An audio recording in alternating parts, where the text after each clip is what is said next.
India, China, the two big rising economies of the 21st century. What does it mean for the United States? We'll find out next on Global Perspectives. This program was made possible by funding from the UCF Global Perspectives Office.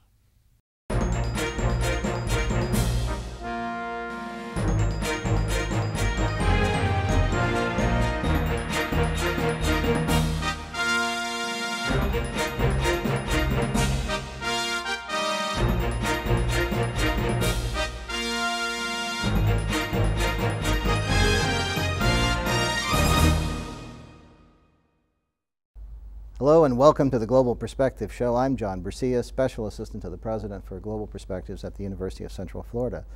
Our guest today is Dr. Jagdish Sheth, who is the author of a book called Chindia Rising and is also the founder of the India-China-America Institute. Welcome, Dr. Sheth. Thank you, John. Thank you for being with us today. What is this Chindia concept? We were just joking about how people like to combine names, Brad Pitt and Angelina Jolie, and you get Brangelina. So you have Chindia. Yes. What is Chindia for those who may not be familiar with the concept? It's China and India put together. And the view is that these two nations are likely to be the next two major superpowers. Will they rival against each other or will they partner with each other is a key debate.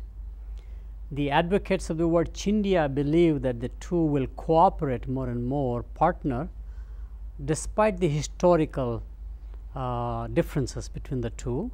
Border disputes are out there, but that happens to many nations anyhow, you know. I mean, we learned in the US to partner with Japan after defeating the Japan, etc., and we partnered very well. We learned how to partner with Germany, or they learned how to partner with us. So I think the world is driven more and more by economic considerations now as opposed to ideology. So China and India, common phrase is Chindia. It's a phrase I did not coin, but it is coined by Jairam Ramesh, who is an economic advisor to the incumbent party, Congress party in India. And when he was off politics, he is the one who advocated this position, trying to say that it is actually better for both nations to mutually respect each other, understand each other. And that's the phrase Chindia that has come about. Now, what does this mean? If India and China are cooperating, where does that leave the United States? Are we in a triangular relationship with the two of them, or are we possibly at risk of being edged out of the discussion as they both grow into bigger economic powers? Excellent question. In fact, there used to be a triad power till 1987 or 89, Japan, 12 common market countries in Europe, and us. And that was a very harmonious relationship. Enormous trade and investment among each other countries. Political processes were very similar. They saw the world the same way. Military interdependence. With the rise of China and India, and US still remaining a very major, not only superpower, but market power. It's the largest consumption country in the world. It is an enormous market power. The issue that is arising is that will these three nations emerge in a more harmonious relationship, or will the relationship be actually somewhat of a disagreements, conflicts, etc.? Generally, the presumption is that the US and China will diverge in their views more and more. India and US will converge in their views more and more. My own view is that it is not like two nations getting together against a third one, like in a coalition, but all three nations must engage with each other in a positive way. And I believe the best antidote to going to a war is economic integration. You know, this was the comment Winston Churchill had made after the World War II, that he wished there would be United States of Europe, so we never go to war with each other. You know, the First World War, the Second World War. And he wanted the war to be eliminated. And I think with the European Union integration, the chances of one nation in Europe going to war against each seems almost nil or none. Same idea is around here, that between these three nations it will be important if the relationship is more harmonious among them. Now, does it matter in political terms that India is the world's largest democracy, and does that sort of tilt things in favor of the United States in this triangular relationship, at least in some aspects? In fact, in many aspects. The natural alignment is between India and United States, not only from a language viewpoint, not only from a democracy viewpoint, but lots of Indian processes and Indian systems were organized under the British Commonwealth architecture. The laws, the financial systems, the education system, and therefore there is a huge compatibility and an understanding between the Indian diaspora and the American diaspora, for example. So I clearly believe it's very natural fitting by and large. There were political differences because right after India became independent in 1947, formed the republic in 1950, the nation decided it will become a non-aligned nation along with, for example, Egypt. And I think that diverged the views of the two nations, and this converging back again now. So I do believe, very optimistic, that the relationship between US and India will become a lot sooner, a lot more positive than we had imagined ever possible. Mm-hmm. And what about China in political terms? I know many who watched the reform process as it's evolved since the late 1970s were hopeful that eventually there would be political reform, yes, as much as there has been economic reform, and there has been limited political reform. But do you think there's a chance that China, over perhaps many decades, could become a democracy or could become more pluralistic? Definitely. Once you democratize wealth, which means masses begin to own wealth, have income, have savings, their own homes, they are entrepreneurs, you really have to reform your political process, in my view. It's just not sustainable. The revolt doesn't come now from the peasants or the uneducated people, it comes now from the elite of the society. So my view is that liberalization of the political thought process is inevitable. The debate is going to be how it is done, whether it is the same approach as we take in the Western world or it takes its own approach, I think will be the key difference. So for example, there is no necessarily the agreement that you should have multiple parties. Can you have a democracy with a single party, which is a concept foreign to us, because we believe you cannot have a democracy without multiple parties, where the belief system there is different. The belief system there is that if the party changes its manifesto or agenda from where it used to be, which was a communist ideology, to more and more democratic ideology in general, more participation by people into debates, for example, more listening to the people in some fashion, all of that can be done with a single party approach, which I think is a key difference in the way they look at the democratic process and the way we look at the democratic process by and large. So if China became more pluralistic over time, then this triangular relationship presumably would strengthen. Yes, correct. I totally agree that. I think as China becomes a lot more democratic in the way we are defining it, which is different than the political process by and large, I think you will see a lot more harmony between these three superpowers, right? Mm-hmm. Where do you see China going in the next 10 years? I know there are many in the United States who have worried as China has grown more powerful, both economically and militarily, and now we see that China is reaching new economic levels much faster than we ever had imagined. And so I remember Gordon Chang's scenario about the coming collapse of China, which was supposed to happen this year, right, and obviously that didn't occur, and there's no chance of it. But then there are other writers who have talked about the coming conflict with China, even as China has become more integrated into the global economy. Where do you see things going, and where could there be possibilities for conflict or at least confrontation? Yeah, I am more hopeful that there will be no conflicts. If there are some conflicts, I think it will be in the interest of both nations, US and China, to prevent it if possible, through diplomatic arrangements, through behind the scenes negotiations, etc. because the interdependence of two nations is enormous. I mean, we depend on China as much today as Chinese depend on us, my view. And in an interdependence, you can have a dialogue, you know. And so I'm much more optimistic in that side. I do believe that Chinese eventually will reform themselves and become mainstream global viewpoint in 2 or 3 ways. The first major way is that they are going to encourage Chinese average citizen to travel abroad in a very massive way. The largest tourist population in less than 5 years is going to be the Chinese. They will surpass the American tourism, they will surpass the Japanese tourism.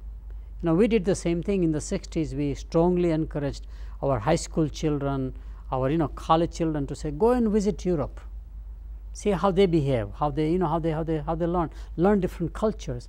I think Chinese will become multicultural by having their people visit other nations, as they will invite other nations and their tourists to come to China pretty much. In fact, Olympics was a good example as to how well they managed that process. There was no hiccup at all. All of the people as volunteers involved spoke English. Here is a country that does not speak English otherwise, but they are capable of doing that, is my view. Okay. We're going to take a short break, sure. Dr. Sheth. Thank you. And we'll be back with you shortly.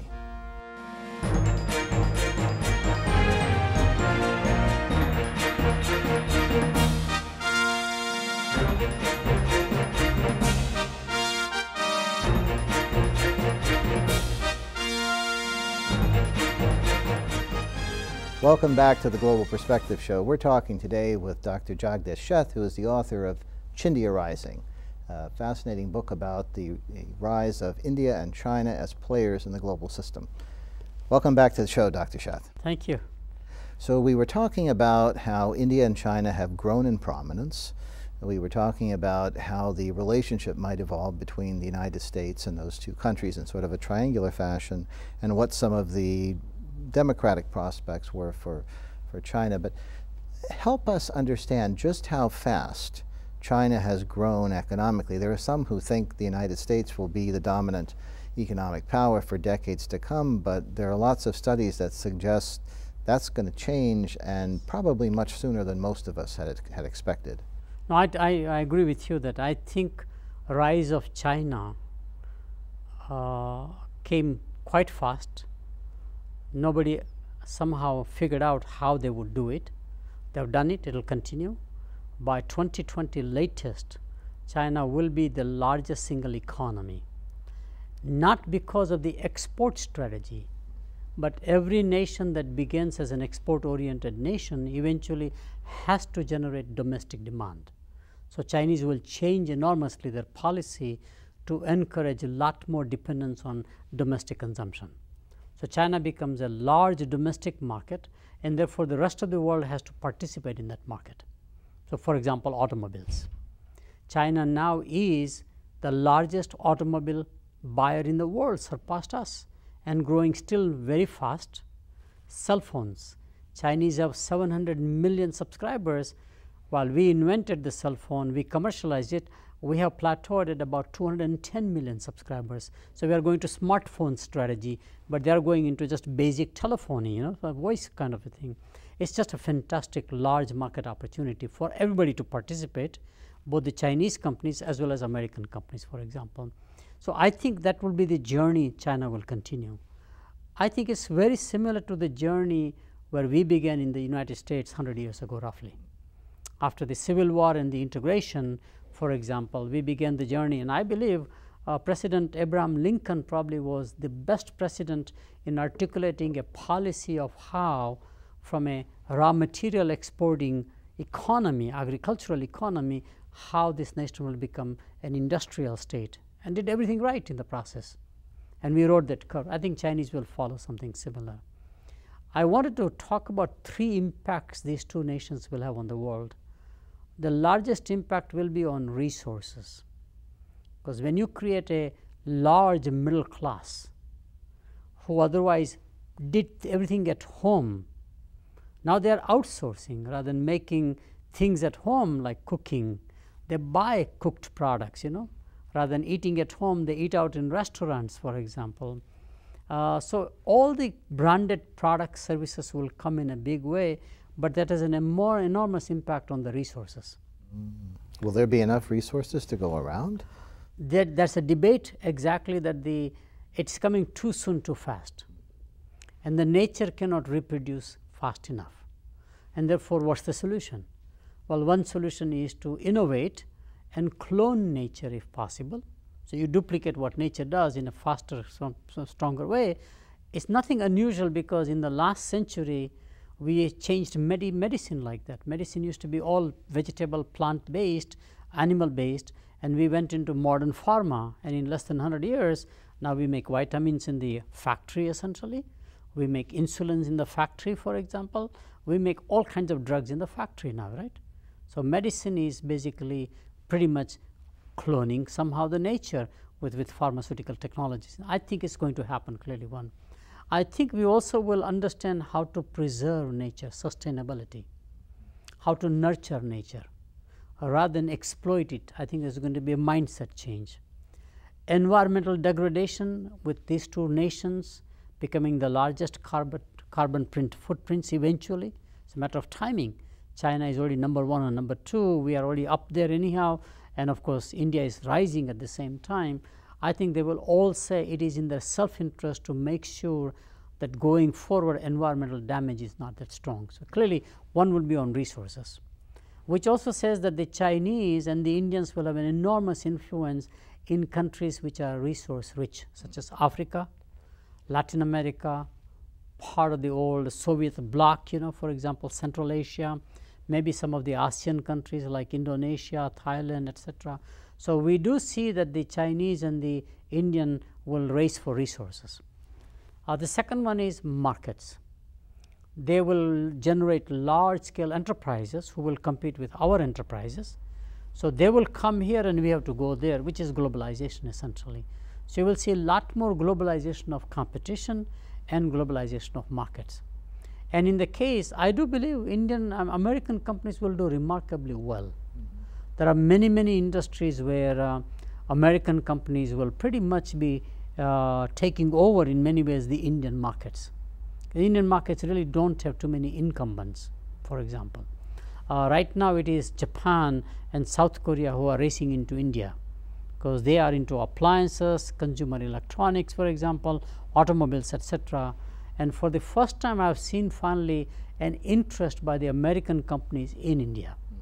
And you think the opportunity is there, because so many forecasts seem to suggest that the United States is going to be going into a period of relative economic decline, and people worry, what will that mean long term? Or is there a point at which the Chinese economy will also level off, the Indian economy will also level off in some respects, and maybe new opportunities will emerge for the United States? Oh, I'm absolutely optimistic about the future of the United States.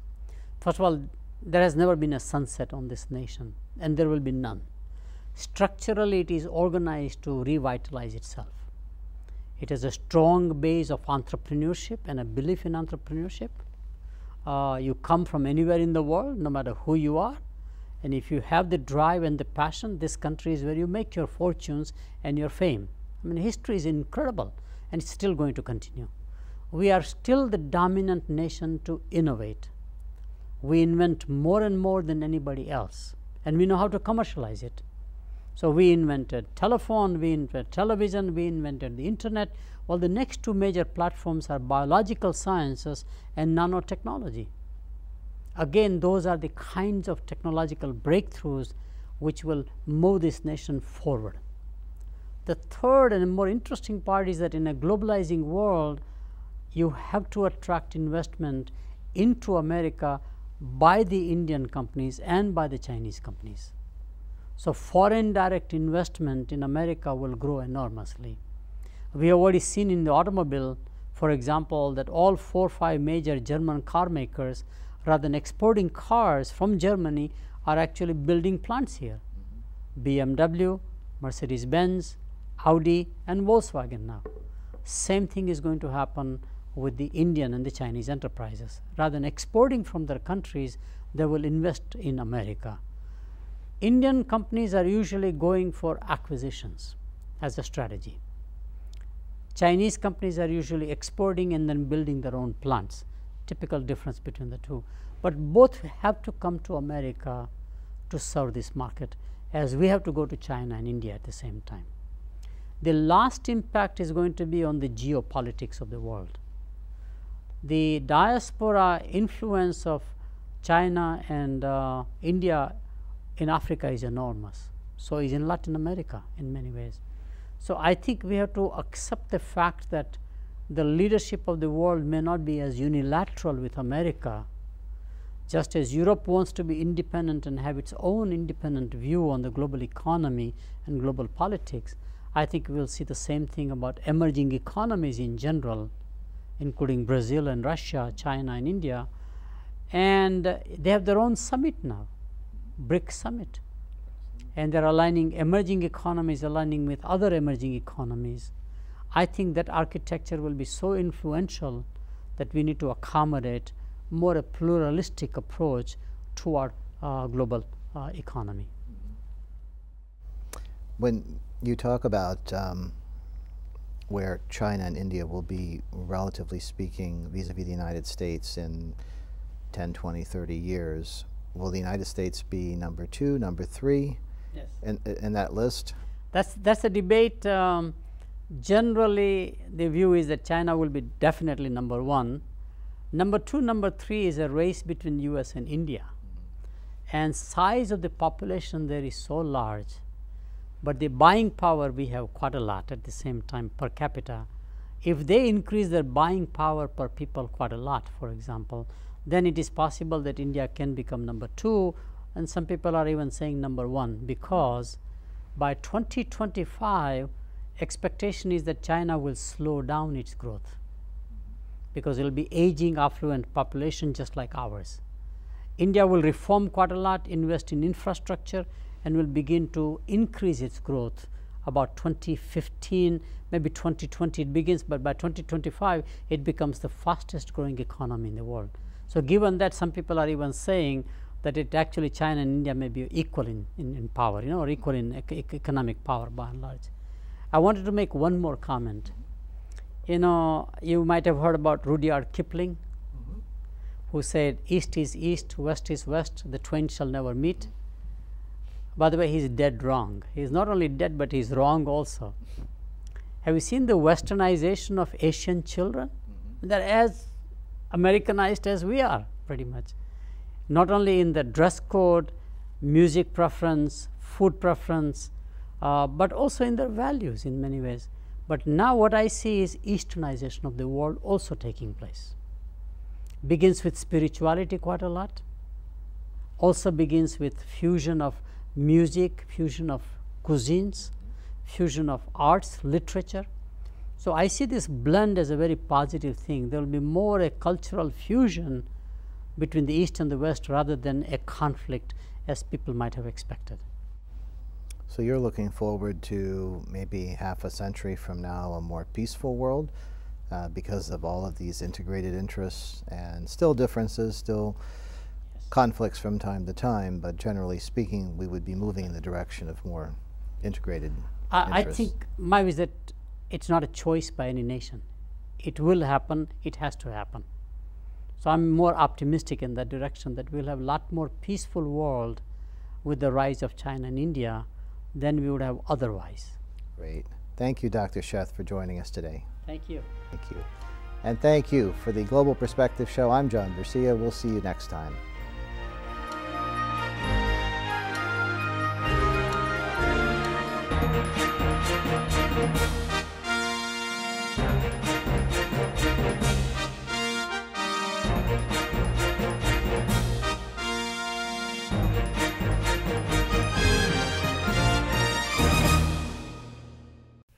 This program was made possible by funding from the UCF Global Perspectives Office.